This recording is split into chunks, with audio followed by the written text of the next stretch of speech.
Nah, ini udah mulai di bawah 1 ampere, voltage 39 volt. Nah, ini tanda-tanda bahwa kapasitas si aki udah mulai penuh, dan di aplikasi MPPT-nya udah menunjukkan status floating charge.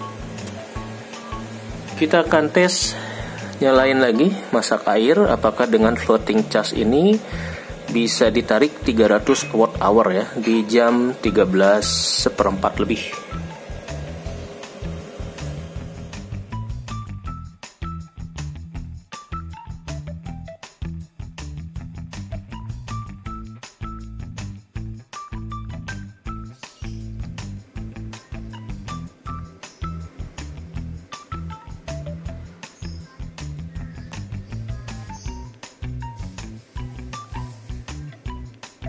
Sekarang kita akan ngetes inverter Xian Kenzi yang pasca servis buat nyalain masak air pakai kompor induksi, apakah masih kuat atau enggak ya. 14.4 udah kondisi lumayan lah ya, SOC nya mungkin udah di atas 90% nih menjelang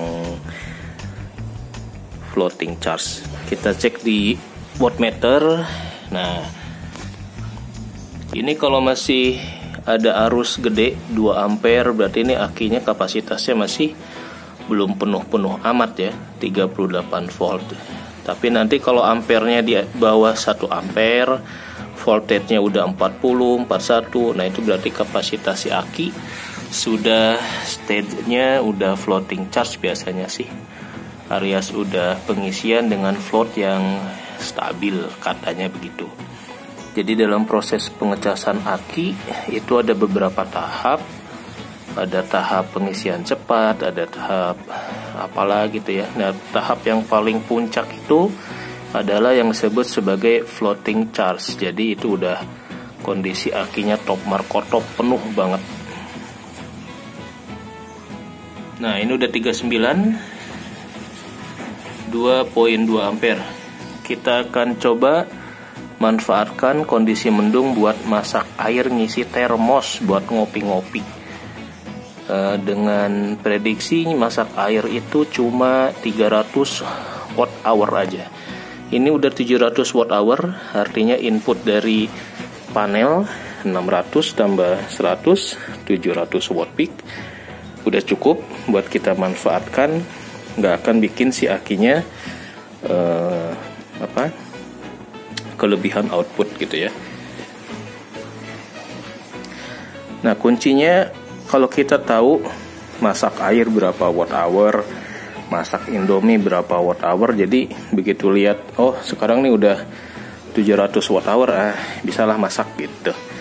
Jadi itu pemanfaatan energi listrik buat ngurangin jatah duit dapur, jatah beli gas LPG. Walaupun cuma 20.000, tapi kan sebulan budget kita beli 400.000 buat listrik dan gas gitu ya. 13 menit masih 11.4 volt, belum cut off nih. Sudah hampir berapa watt hour? 130 watt hour ternyata ya. Inverter, maka dia akan kena low voltage di 11 volt. Jadi masih 11.4. Bisa ditarik 100. Masih nyala selama 15 menit 140 watt hour. Kita cek suhu dari inverter dan kabel. Oke.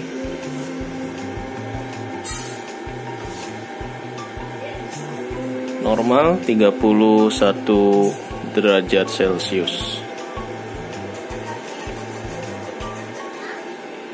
Inverter Body inverter juga bagus, normal-normal saja, 34, tidak ada panas berlebih.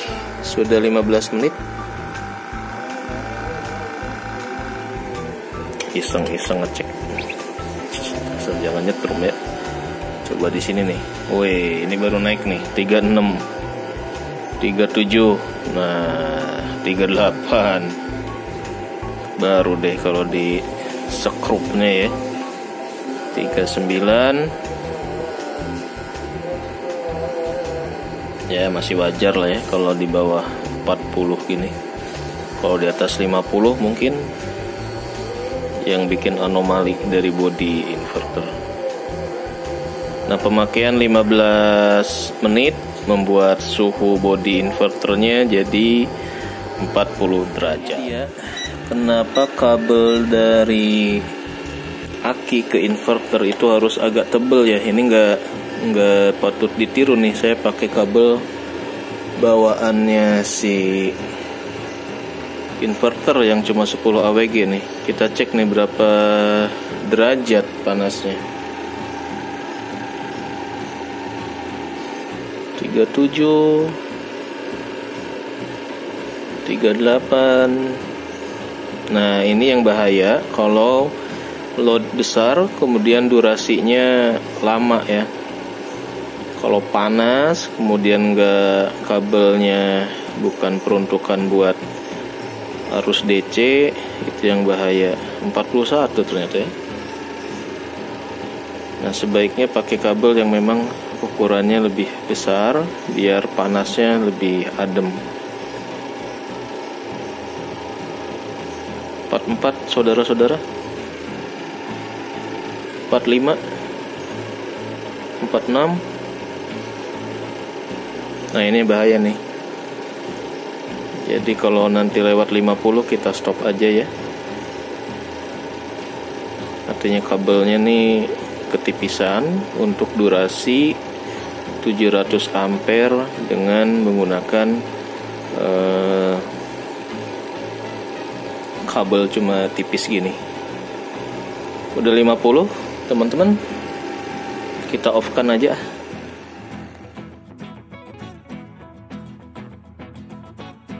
Ini salah satu manfaat dari belajar PLTS.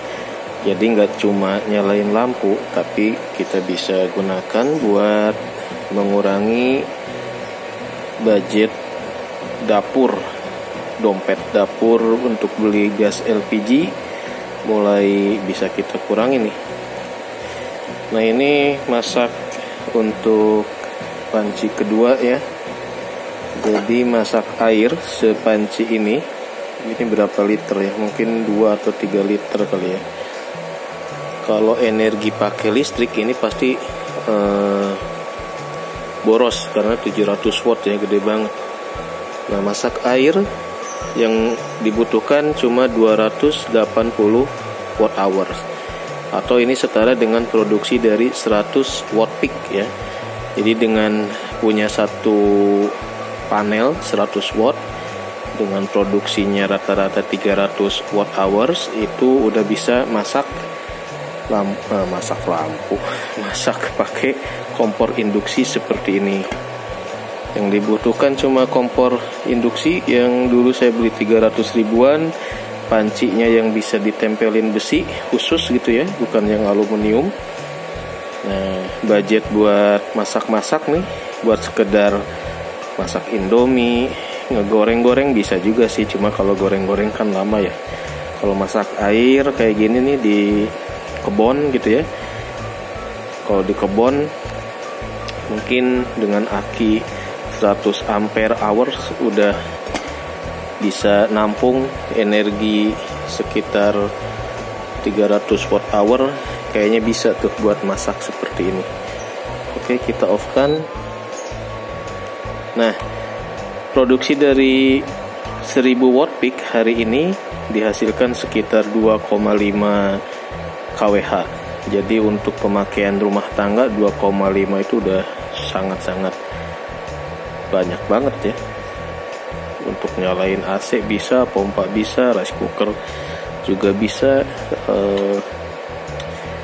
nanak air, rebus air juga bisa gitu. Oke, demikian uji coba hari ketiga. Meskipun agak nggak full sun gitu ya, nggak full sun mataharinya, alias cuma pagi aja mataharinya cerah. Dari duhur ke sore hari agak mendung, tapi masih bisa kita dapat di atas 2 sampai 2,5 kWh. Oke, lumayan lah buat termos buat ngopi ntar malam. Sip.